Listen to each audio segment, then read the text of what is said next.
Hey guys, so a couple of you asked me about Tesla and what the algo says about Tesla right now. Currently, just to let you guys know, yeah, Tesla is right there.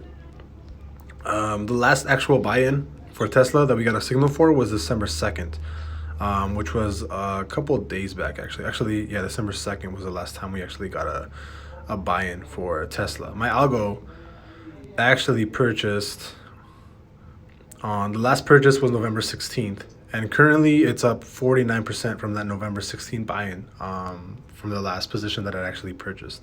So far right now, there are no bullish signals on Tesla. The last big signals that it actually gave were, back in November 13th and back in December 2nd, which had a really nice run-ups. Also October 2nd. But as far as what my algo actually purchased, the last one it actually purchased was on November 16th, and it's been holding it up until now. And it's profiting 49% as of Friday, I think, when was the close. But yeah, so far, nothing new for Tesla. If there's any updates or if you guys want any tickers for me to look at, go ahead and drop it in the comment section below, and I'll definitely look them up. Thanks, guys.